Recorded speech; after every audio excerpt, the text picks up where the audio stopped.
As families get ready to celebrate the 4th of July, first responders say they expect this to be one of the busiest weekends of the year. Yeah, KHOU 11's Deevon Rahming is joining us live from Spring Fire Station 71 this morning. Deevon, we all want to celebrate America's birthday, so what do families need to do to stay safe?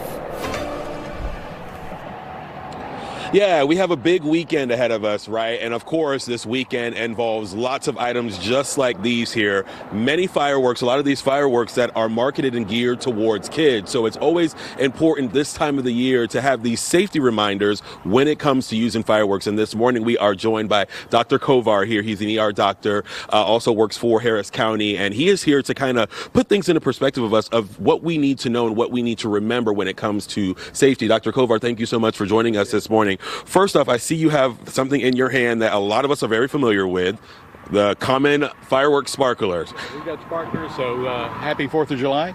It's this time again a year for fireworks and for fireworks injuries.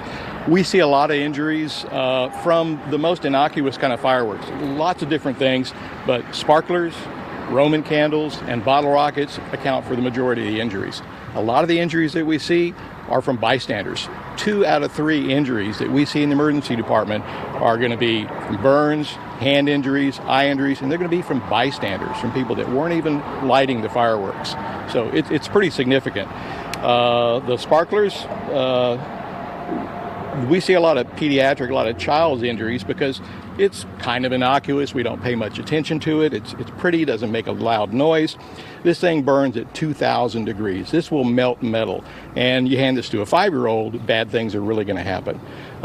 So you need to pay attention to what you're doing. You need to pay attention to exactly what the risks are for fireworks. Try to have a good time, but you really need to be careful.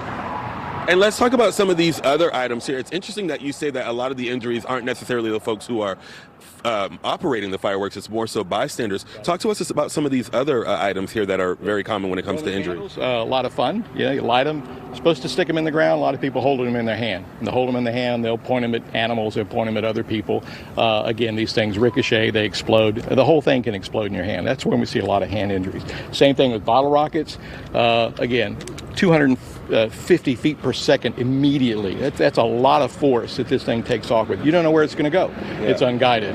So again, as a cause for fires, secondary, but this will cause significant injury to the body. Also, awesome. Thank you so much for this. A lot of great reminders here. Be safe out there this weekend. We're going to have much more coming up on fire safety coming up at 6:30 here on KHOU 11 Morning News. For now, reporting live in Spring, Deevon Rahming, KHOU 11 News. Excellent information for every family to be listening to this morning. Deevon, thank you. Now, we have a list of safe 4th of July celebrations where you can just go watch the big ones in the sky and not do any of the work. There are huge displays happening all around our town on our website right now. Just text the word fireworks to 713-526-1111. We will text you back with a link. We have a warning for you about fireworks. Gotta say it, the ER doctors are always busy the 4th of July. They're very fun, of course. A lot of people do them, many thousands of them. But in the city limits, it's not legal and can become dangerous everywhere. KHOU 11's Deevon Rahming joins us live from a fire station in Spring with what families need to know. Good morning, Deevon. Hey, good morning, guys. Yeah, we are live here outside of Station 71, outside of here in Spring, rather. And I'm joined this morning with Dr. Kovar. He is with the Harris County ESD District 11. He's an ER doctor. And I know that we have gone through some of these fireworks this morning, but one of the main important things that we want to zero in on right now is talking about first aid care, wound care when we are out and about playing with fireworks this weekend. Talk to us about your kit here and what's important to have. So we're going to try to get you through the weekend without any major injuries, burns, and hopefully all your fingers when it's all over. But if you do sustain a burn, an injury, there's some things you can have at the house or things that are going to help do the first aid part.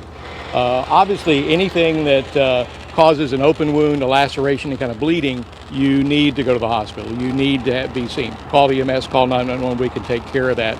Minor burns, etc. Basic, sterile saline, sterile water, not ice, will help with the burn. Having some basic gauze pads to keep things very, very clean. Eye injuries, cover them very, very lightly. Don't try to dig in the eye. Don't try to get in there and wash things out. You can cause more damage doing that.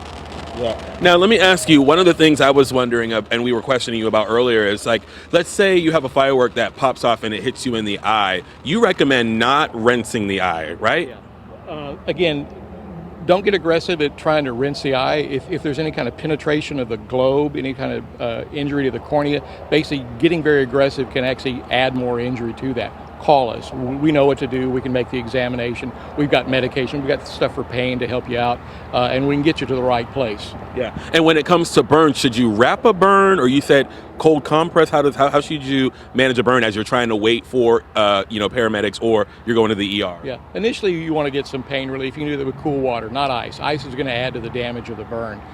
Cool water, a nice cold pack wrap, cold gauze, cold washcloth, etc. That'll add to some of the pain relief. Aloe vera plant out of your yard, keep it in the refrigerator, get ready for the weekend. It's going to be very, very helpful for you to do that. Yeah. Anything beyond that, that's what we're here for.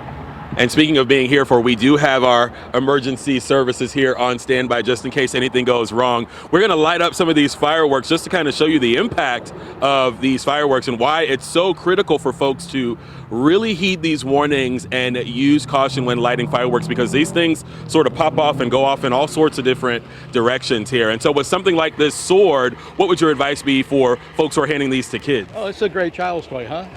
So the bottom line is that they're going to do what kids do. They're going to swing them around. You don't know what they're going to do. You've got hot metal basically shooting out of the end of this. Really bad for eye injuries, really bad for burns. Shooting this on top of the roof and the plants, etc., you're going to get secondary fires. It's not really a great idea. You never know what's going to happen at the end. Are there going to be pops? Are there going to be more things? You never know when it's actually done. This thing goes on for a while. When you're done, have your bucket of water, put it in the water, keep it in the water overnight, don't touch it.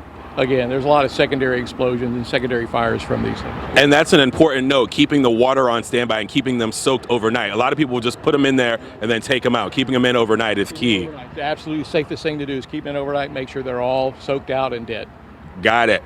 You heard it here first. You know what to do now. Everyone have a safe weekend out there if you are going to be using fireworks, and making sure you're taking precautions as far as first aid kits, that sort of thing, to keep everyone safe. Guys, we'll send it back to you guys in the studio. We need to take those precautions. That was a flaming sword. Deevon, great info from the doctor and really great show and tell to just make those reminders. It just keeps getting better.